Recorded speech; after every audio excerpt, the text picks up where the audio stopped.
Estamos em Daniel 9, que eu gostaria de pedir aos irmãos que abrissem as Bíblias em lá comigo. Como havia dito, na semana passada nós já vimos alguns aspectos introdutórios, né? A circunstância histórica, que o terceiro ano de Ciro foi o ano 537. No ano 537 já haviam 2 anos que os judeus tinham sido autorizados pelo monarca persa Ciro, o generoso, a retornar até a terra e reconstruir o templo. Nós vimos também que Daniel, mesmo depois da autorização do monarca persa Ciro, no ano 539, autorizar os judeus a retornarem à Palestina e reconstruírem o templo, ele não retornou. E nós vimos que existem algumas razões pelas quais ele não retornou. Porque ele era de idade avançada, porque ele ocupava uma elevada posição no governo persa, porque ele havia conquistado a confiança dos monarcas pela sua fidelidade, e também porque ele, nos escritórios, ele seria mais útil à nação, né? A questão da influência. E foi dito também que esse capítulo 10, que na realidade faz um conjunto com os capítulos 11 e 12. Os capítulos, porque a divisão em capítulos e versículos é nossa, né? O texto inspirado é de Deus.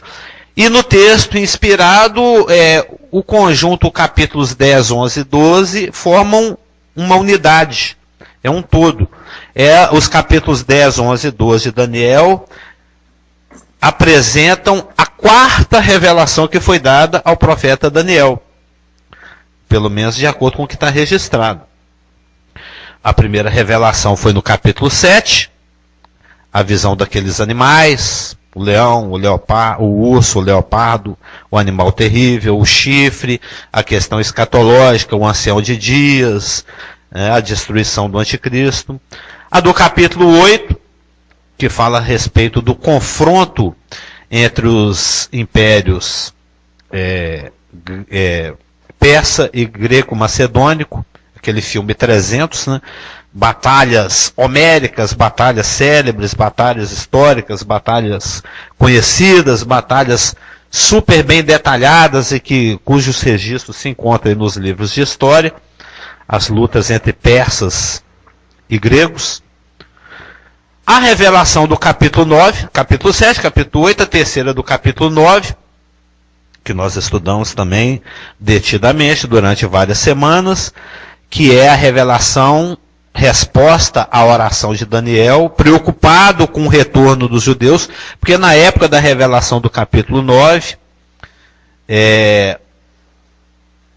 o período de cativeiro de Israel estava chegando ao fim, e Daniel olhou para Jeremias 25 e 29, olhou para a folhinha, olhou para Jeremias 25 e 29, olhou para a folhinha, e viu que a hora estava chegando, e participativo e patriota, né, que ele fez uma oração intercedendo pela nação e rogou a Deus orientação a respeito do que havia de acontecer, e Deus revelou a ele o seu plano para Israel.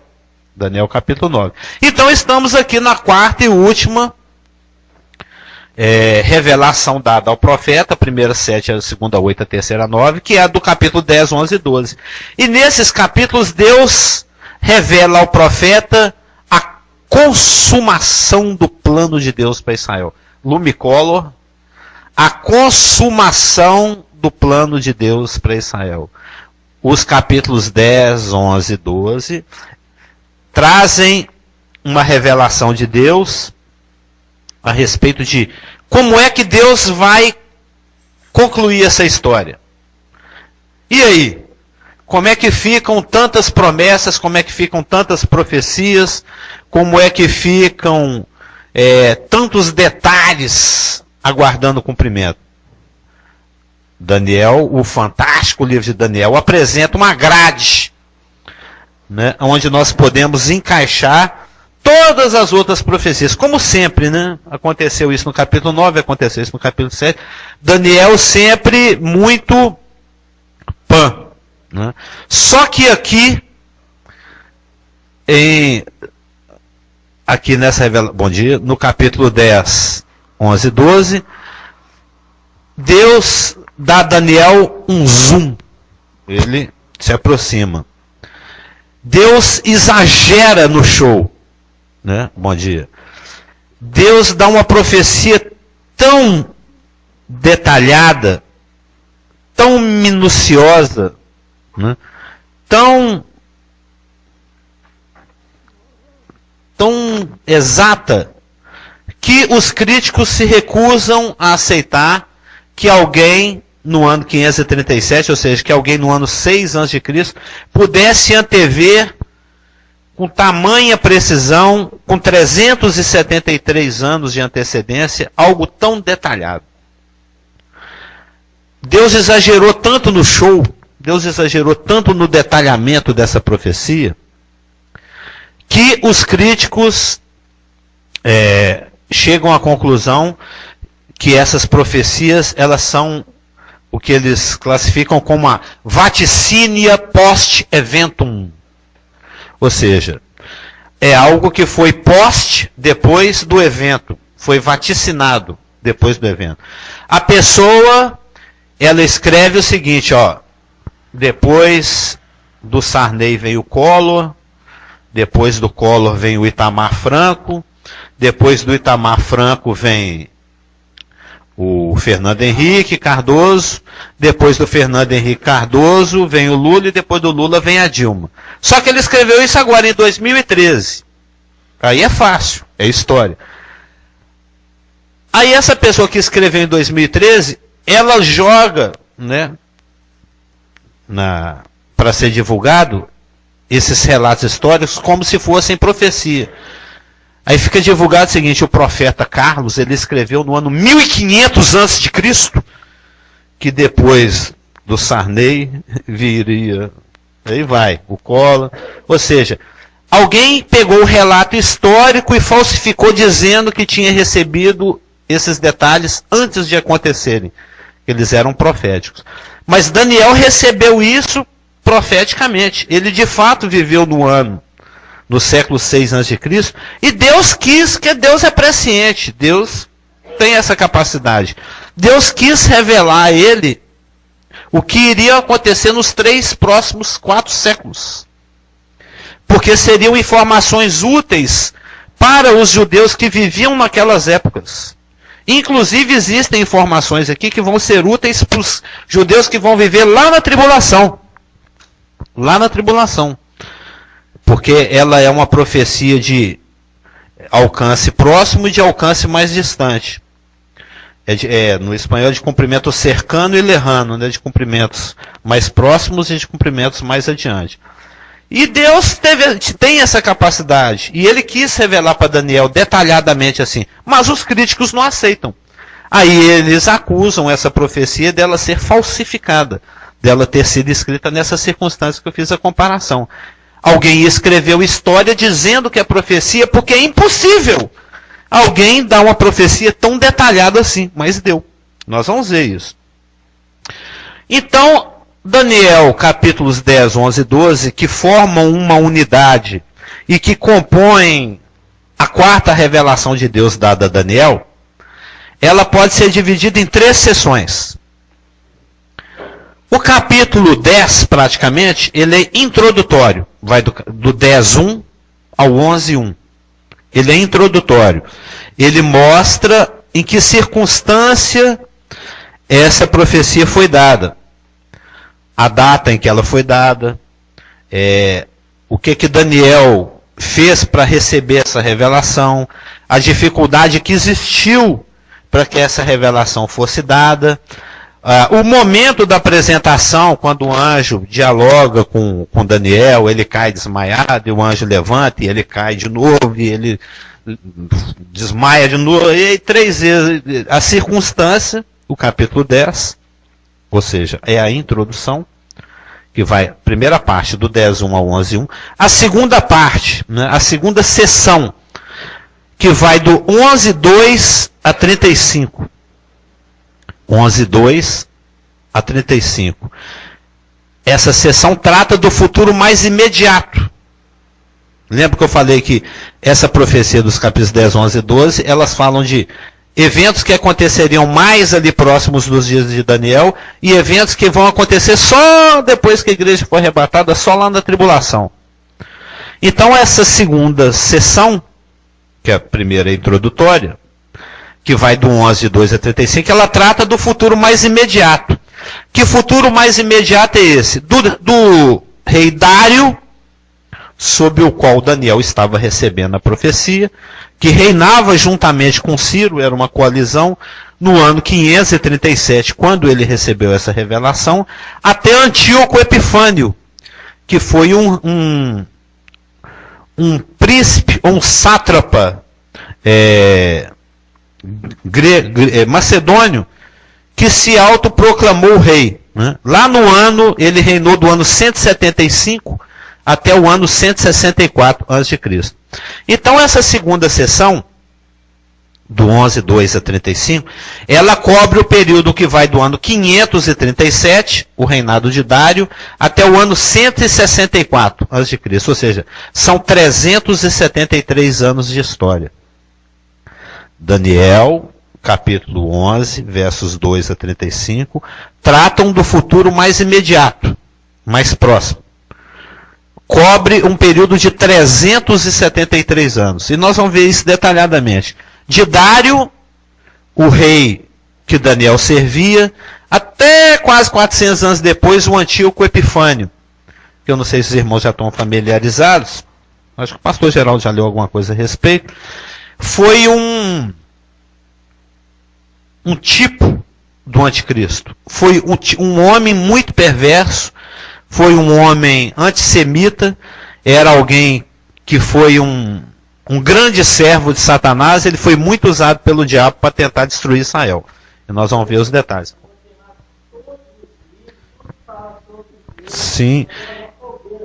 Ele proibiu a guarda do sábado, proibiu a circuncisão, ele proibiu o culto no templo, ele imolou uma porca dentro do Santos dos Santos, ele colocou estátua de Zeus, ele queria helenizar. Na realidade, ele era um bom governador, ele era um bom governante. Ele tinha boas intenções, né? Porque ele queria homogeneizar, né, a administração dele. Ele falou, se todo mundo for helenizado, né, a cultura helênica, a cultura grega, que é fantástica. Nós somos helênicos. Né? Apesar de cidadãos dos céus, nós vivemos de acordo com essa cultura. Antíoco Epifânio nos ganhou. No fundo, somos todos servos do anticristo, na realidade. Porque nós vivemos de acordo com a cultura greco-romana, helênica. Vamos ao fórum, a nossa vida está cercada da cultura greco-romana. A gente comemora os festivais deles, e por aí vai. Isso é muito detalhado. A nossa folhinha é de acordo com o calendário deles, ou seja, é algo que facilita a administração. Se você tem que, ao administrar, customizar, não, aquele povo é assim, né, Elaine vai fazer um almoço, o Zé come quiabo, mas não come angu, o outro come angu, mas não come, vai ser difícil fazer o almoço. Papai come de um jeito, Maria do outro, Zé do outro, tem que fazer 5 almoços em um. Vamos padronizar aqui. Está na mesa, quem quiser come, quem quiser não come. Foi o que ele fez. O meu modo de administrar é esse. É proibido ser judeu, é proibido ser crente, é proibido ser católico, é proibido. Tem que ser helênico, pronto, e acabou. Quem não quiser morre. Pronto. Eu mato. Eu mato, tiro daqui e uniformizo o resto. O método dele era esse. Bem intencionado. Facilitar a minha administração. Mas nós sabemos como é que o judeu é. O judeu morre, mas não faz o que tem que ser feito. Ele não abre mão da cultura dele, do padrão dele. Isso está ao longo da história. Ele foi morto e perseguido por dezenas de ditadores e de governantes que eles não se submetem. Eles não se submetem a outro way of life que não seja o God's way of life. É o padrão de Deus, pronto, e acabou. Eles são obstinados nisso. Isso a gente vê em filmes, a gente vê na história, né? Aquele filme Violinista no Telhado, que não é o violinista, aquele gostou demais desse filme, eu vou acabar assistindo. E é a cultura deles. E eles fizeram resistência a esse rei Antíoco Epifânio, um tipo do anticristo, nos anos 175 a 164 a.C. E exatamente porque os judeus, nessa época, nesse período de 372 anos, entre 537 e 164, eles ficaram, como já foi falado, sob fogo cruzado. Porque os egípcios, que eram governados pelos Ptolomeus, e os sírios, que eram governados pelos Seleucidas, e o Antíoco Epifânio era um rei Seleucida, né? Um rei sírio, um rei grego governando a Síria. Eles se odiavam. Os Seleucidas do norte e os Ptolomeus do sul, os sírios e os egípcios se odiavam. E no caminho não tinha uma pedra. No caminho tinha Israel. Lembrou dele, né? No caminho tinha Israel. Então, para o egípcio lá no norte bater no Ciro, ou guerrear com o Ciro, ele passava por Israel. E para o Ciro ir brigar com o egípcio lá no sul, ele passava por Israel. E Deus já sabia, com 4 séculos de antecedência, das dificuldades que Israel ia passar sob esse tiroteio intenso, essa briga norte versus sul. E ele deu a provisão através da revelação. Bom dia. Através da revelação dessa profecia que nós estamos estudando, dos detalhes. Dos detalhes. Vê o cumprimento romano. Dos detalhes dessa guerra extensa de 4 séculos. Para que eles soubessem como se comportar e o que fazer. E nós vamos ver que na própria profecia Deus mandou recados para as gerações que viriam. Essa é a segunda sessão, a sessão que trata do futuro mais imediato. E existe uma terceira sessão, essa é que eu gosto. Essa é que é a boa de estudar, na minha opinião, né? Que é a mais escatológica. Que é a sessão 11:36 a 12:13. Que lida com o futuro distante. Isso para Daniel, né? Porque para nós agora já está pertinho. Que lida com os tempos tribulacionais, pouco antes da segunda vinda de Cristo.